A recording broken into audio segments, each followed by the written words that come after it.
Hi guys! So day off today. Today is February 15 na. So tapos ng Valentine's, kayo mga drama nyo sa mga Valentine's issues nyo, tigil-tigilan na. Okay? Face the reality now. And wala lang, napaka-bitter ko sa sinabi ko, no?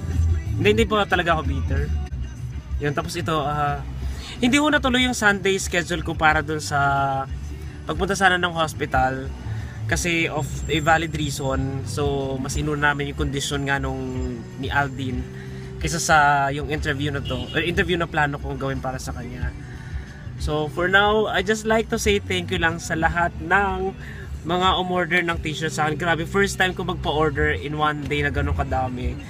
So thank you so much kasi naintindihan nyo yung reason nung pagbebenta ng shirt. Kaya yun lang. Alam mo kagabi, promise, parang gusto ko maiyak kasi first time ko talaga na gano'n nga, 16 katao. Ay no, 16 orders pero hindi 16 katao. Yun. Tsaka to si Des. Yan. Same pa rin yung So yun, she will help definitely. And ayun, thank you. Thank you.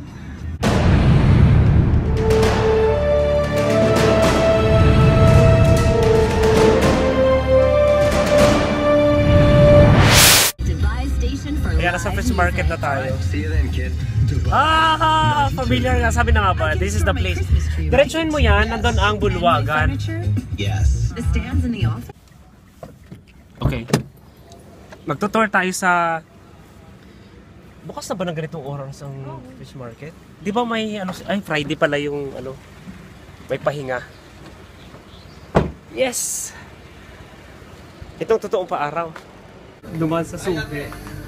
Ayan! Good morning. Babalik ka? Ay, Pogi! Ay! Kumusta na? Mabuti! Sabi niya, Pogi daw ako. Kawawa naman yung mga isda. Vacation? Yes. Why? Yung mga isda lapu-lapu ba to? Ano to? Lapu-lapu to? Ay, hindi ko alam. Hindi ko alam. Ito... Hindi ko alam, pero kilala ko to. Ito, Gigi. Gigi to. Ito yung mabasa kapag iniihaw. Ay, hindi ko na kilala yung mga yan. Wala akong kilala sa mga isda. Bangus lang talaga, tsaka tilapia.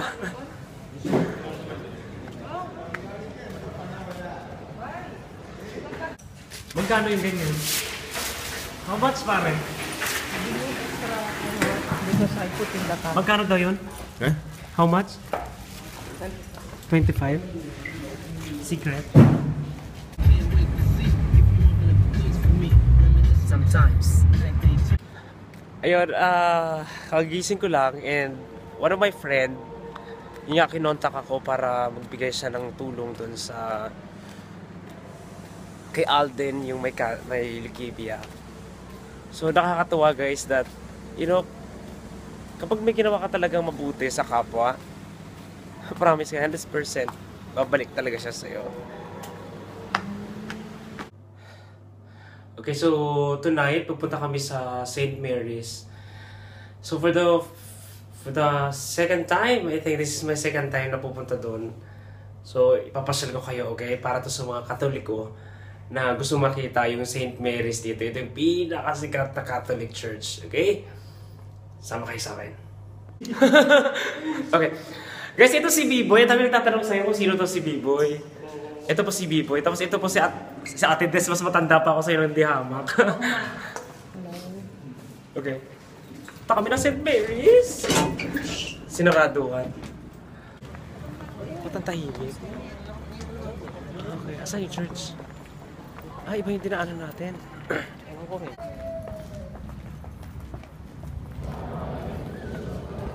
Simula na ba? May baby's room pala talaga. But he needed much more. He was unclean.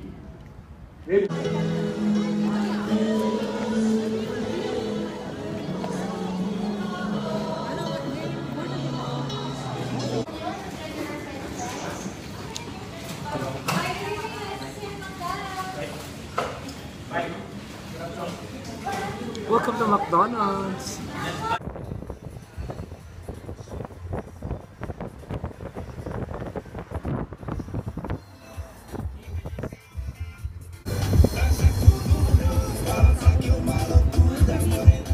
Hindi, tama.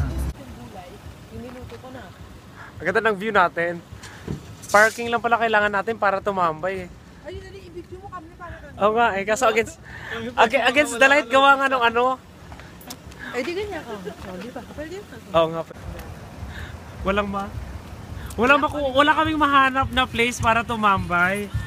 Eh, sarado yung creek, sarado yung open beach, sarado ang SM Mega Mall, sarado ang Mall of... Pilipinas pala yun. Nasa Dubai pala tayo. Kanina namang drinks doon, laki. Kaya Aldec. Kinuha mo na yung nila, Aldec. Uwian na!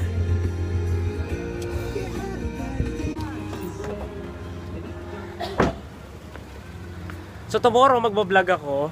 Dalawang topic yung pag-uusapan ko. Tomorrow, sobrang maganda yon para sa mga job applicants dito sa Dubai at para sa mga OFW.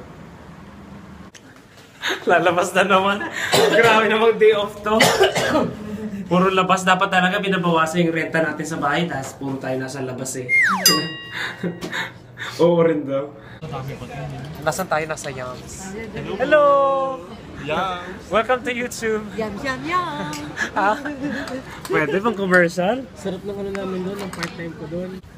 Okay, so today, sobrang dami namin pinuntahan at napakasarap nung experience na yung kaninang pumunta kami doon sa parking area lang kasi naghahanap sana kami ng parang open park na kung saan pwede kami magkwentuhan at magtambay. Pero yun, masarap talaga minsan dito sa abroad na may mga bagong tropa, kwentuhan, sharing ng mga experiences. Yun yung importante. So, yun lang guys. Uwi na ako.